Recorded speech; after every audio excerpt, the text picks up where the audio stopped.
Okay, so picture a guy. Let's call him Ronald. Okay. He's standing at a gas station somewhere in Vermont, pumping gas into an old station wagon. You got it. Flannel shirt, baseball cap, that kind of thing. You've got it. He spends his days sweeping floors at the local J.C. Penney. Drives a secondhand Toyota. Just a completely regular blue-collar guy. Exactly. This is Ronald Reed. He lived a very, very quiet life. He was a janitor, chopped his own firewood well into his 90s. Okay. But when he died back in 2014, this guy, this janitor who you'd think didn't have two nickels to rub together, he made international headlines. Oh, I think I remember this story. It's like the ultimate glitch in the Matrix. It really is, because when Ronald died, he didn't leave behind a pile of debt. He didn't leave behind a few $1,000s. He left behind, what, millions? $8 million. $8 million on a janitor's salary. That's unbelievable. And just to, twist the knife a little, let's contrast him with someone else. A guy named Richard Fuscone. Okay, who's he? Harvard-educated, MBA, top executive at Merrill Lynch. I mean, this guy was the absolute definition of Wall Street success. The guy Ronald was probably, in a metaphorical sense, sweeping up after. Totally. Fuscone retired in his 40s to this massive mansion. Yeah. 2 swimming pools, 7 bathrooms. You get the picture. I do. But then 2008 happens. The financial crisis hits. And while Ronald the janitor is just quietly compounding his way to $8 million, Richard the executive goes completely bankrupt. He lost everything. The mansion, the pools, his reputation, it all went up in a foreclosure sale. And this is exactly what we're diving into today because, I mean, in what other field is something like that even possible? Right. You don't see a janitor accidentally performing better heart surgery than a Harvard-trained cardiologist. Definitely not. And you don't see the guy sweeping the floors at NASA accidentally designing a better rocket engine than the chief engineer. But in finance, it happens all the time. The untrained amateur can, and often does, absolutely crush the highly educated pro. And the question is just why? And that question brings us right to our source for today. The Psychology of Money by Morgan Housel. A fantastic book. It is. And we've been digging into it. And the core idea is exactly what you just said. It's that money isn't a hard science. It's not physics or math. It's a soft skill. And I think that's where so many people get tripped up. How so? We're taught finance like it's engineering, Inputs, outputs, PE ratios, discounted cash flows. Like if your spreadsheet is just complex enough, you win. Exactly. But the reality is you can be a literal genius like Richard Fuscone, and if you lose control of your emotions, you're a disaster. And conversely, you can be Ronald Reed. You can know zero calculus, but if you have patience and discipline, you win. So our mission for this deep dive is to stop pretending we're computers. We are not going to talk about stock tips or interest rate predictions. No. We're going to talk about the behavioral traps inside your own head, because that is the only thing standing between you and building real wealth. And for everyone listening, this is the key. Whether you're managing millions or you're just scraping together your first emergency fund, the math is the easy part. It's the behavior that's hard. So where do we start? The first big hurdle. Let's talk about paying the price. Yes, this one is huge. This concept really stuck with me because it just reframes the entire experience of investing. Housel uses this great analogy about a watch store. It's the perfect visualization. So imagine you want a Rolex or, a nice Omega. Okay. You walk into the store, you see the watch, it costs, say, $10,000. You have a choice to make. Right. Option 1 is I pull out my credit card, I pay the 10 grand, and I walk out with the watch. That's the standard transaction. You pay the price, you get the goods. But there is a second option. I could grab the watch and just sprint for the door. The theft option. You try to get the watch without paying the price. Now, in the real world, we all know that's illegal. We understand that if you want nice things, you have to pay for them. But in the stock market, people have this disconnect. They really do. They want the good, which is those juicy 10 or 15% annual returns, but they seem to think the price should be zero. Hold on, let me play devil's advocate. Isn't the money I invest the price? If I buy $10,000 of Apple stock, haven't I paid the price? That's just the entry fee that gets you in the door. The real price of market-beating returns. It's not monetary. It's emotional. It is completely emotional. The fee is volatility. It's fear. It's uncertainty. Ah, I see. So the fee is the stomach ulcer you get when the market tanks. Precisely. If you want high returns, you usually need a portfolio that moves. And that means sometimes it moves down. Violently. Yeah. The mistake people make is they see that drop, that volatility as a fine. Like a speeding ticket. Oh no, my portfolio is down 20%. I must have done something wrong. Exactly. I'm a bad investor. I timed it wrong. The whole system is broken. But Housel argues you have to flip that script. It's not a fine, it's the fee. It's the cost of admission. That 20% drop is the admission price you pay for the privilege of doubling your money over the next decade. That is such a crucial mindset shift. If you see it as a fee, you don't panic. You just say, okay, well, the bill came due. Just look at Netflix. Everyone sees the Netflix chart today and thinks, man, if I had just bought that in 2005, I'd be on a yacht right now. Easy money. Hindsight is always 20/20. But let's go back to 2011. Netflix made some really bad moves. They tried to split the company, that whole Quickster disaster. Remember that? Yeah, people were furious, canceling their subscriptions. And the stock fell 80% from its peak. 80%. Oh, yeah. Let's make that real for a second. Let's say you put your life savings, $100,000, in Netflix. Suddenly you have $20,000. And are you telling me you're cool with that? Huh. You're sitting at the Thanksgiving dinner table, looking your spouse in the eye while your net worth has just evaporated, and you're saying, don't worry, honey, it's just the volatility fee. Absolutely not. I am sleeping in the car. I am panic selling everything I own. And that is why most people don't get the big returns. They try to steal the watch. They try to jump in when it's good and jump out before it hurts. But you can't. You can't. If you want the returns, you have to survive the 80% drops. You have to pay the fee. Even the S&P 500, the safe investment, has some brutal stats.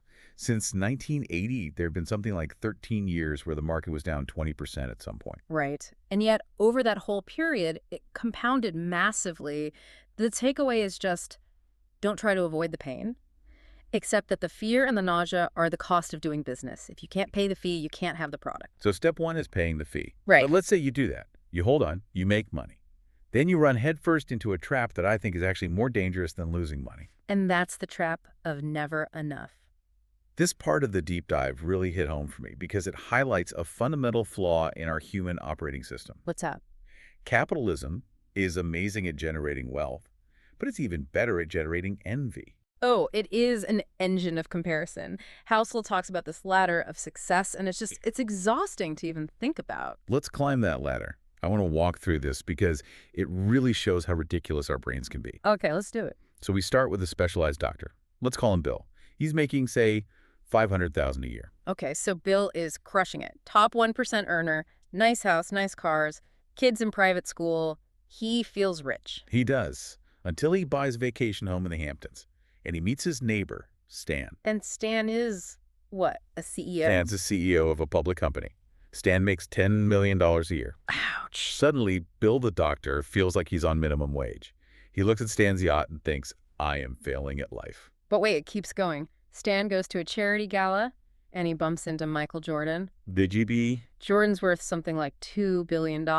Stan's $10 million salary. That's a rounding error for Jordan. Stan feels like a complete pauper. But surely Jordan is at the top of the pyramid. He's Michael Jordan. No. Jordan is sitting at a table with Jeff Bezos. Oh, come on. Bezos' net worth fluctuates by more than Michael Jordan's entire fortune every time the market opens on a Tuesday. It is a game you literally cannot win. There is always a bigger fish. And the real danger isn't just that you feel bad about yourself. The danger is that this envy drives smart people to do incredibly stupid things. This is where you get people like Rajat Gupta. Exactly. Here's a guy, CEO, worth $100 million, respected, wealthy, successful by any possible metric. Had everything. But he hung out with billionaires, and he wanted to be one. So what did he do? He started insider trading. He risked everything. And he lost everything, went to prison, lost his reputation, his freedom, his career. And for what? To get another zero on a bank account that was already overflowing? There is a line from Housel here that I think everyone listening should just write on a Post-it note. We will not trade something that we have and need for something that we don't have and don't need. That is the golden rule. Gupta traded his reputation, which he had and definitely needed, for $1 billion, which he didn't have and absolutely didn't need. It sounds so simple when you say it out loud, but in the heat of the moment, when you see your neighbor getting rich on crypto or some tech stock, it's so hard to define enough. It is. But if you don't define enough, that goalpost will just keep moving until you eventually crash. You have to be able to look at the game and say, you know what, I'm good right here. And realizing that enough is subjective brings us to another huge point, which is perspective. What looks crazy to me might be perfectly rational to you. Yes. Crazy is in the eye of the beholder. We all grow up with different backgrounds, different parents, different economic realities. Nobody is actually crazy with their money. They're just solving a different problem. They're solving a different equation than you are. And the example that really blew my mind here was the lottery ticket statistic. Oh, this one is heavy. It's so counterintuitive. So the lowest income households in the U.S. spend over $400 a year on lottery tickets. Which is 4 times more than the highest income group. And here's the context that makes it so jarring. A third of Americans cannot come up with $400 for an emergency. So this same demographic is spending their entire safety buffer on scratch-offs. And from the outside, from our perspective, that looks completely insane. It looks like a math error. Why would you blow your safety net on a 1 in a million shot? It seems irrational. But Housel asks us to pause the judgment and apply some empathy. Put yourself in their shoes. If you are in that income bracket, you can't afford a house, you can't afford a nice vacation, you are drowning in debt. Right. Saving that $400 a year, it's not going to change your life. At 1% interest, that $400 does not get you out of poverty. It's a drop in the bucket. So what's the lottery ticket for? That lottery ticket is the only thing you can buy that gives you a tangible feeling of hope.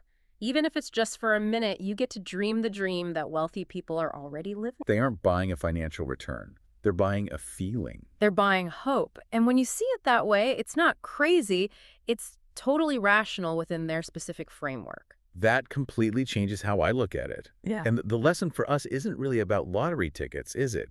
It's about not blindly copying other people's investments. Exactly. Because we're all playing different games. Don't just copy a billionaire's portfolio. Right. A billionaire might be investing to stay rich. Right. Taking very low risks just to preserve capital. You, on the other hand, might be trying to get rich. So you need to be playing offense. And if you copy them, you might be playing defense when you should be taking shots. Or look at the whole GameStop thing. If you aren't a day trader, if you don't understand short squeezes, don't jump in just because Reddit is excited. Pick to your own game. Know what game you are playing and just ignore everyone who's playing a different one. Speaking of playing the game, Yeah. part of it is knowing that the board can flip over at any second. We have to talk about black swans. The things nobody sees coming. I mean, history is just one damn thing after another, right? A Great Depression, Pearl Harbor, 9/11, the 2008 crisis, COVID-19. These are all black swans. They're outliers. They have massive, massive impacts. And the most important characteristic is they are utterly impossible to predict. But people try.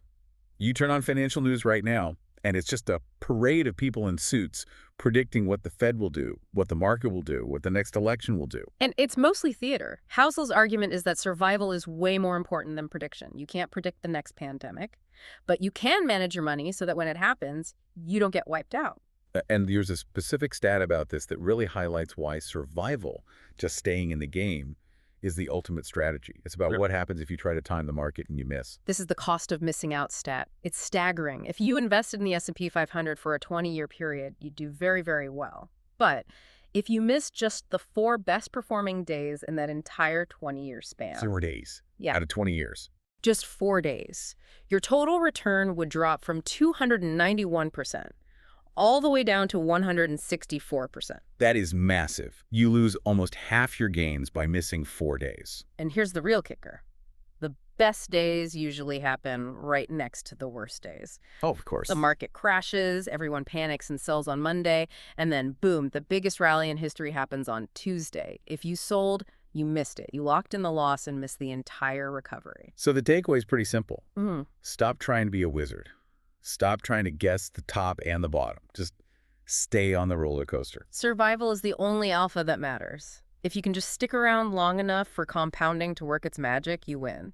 But, and this is being critiqued, but staying on that roller coaster is really hard because of the voices in our heads, or maybe the voices on the news. We have to talk about the seduction of pessimism. This is one of my favorite parts of Hell's philosophy. It explains so much about why we're constantly drawn to bad news. It's so true. Optimism sounds dumb.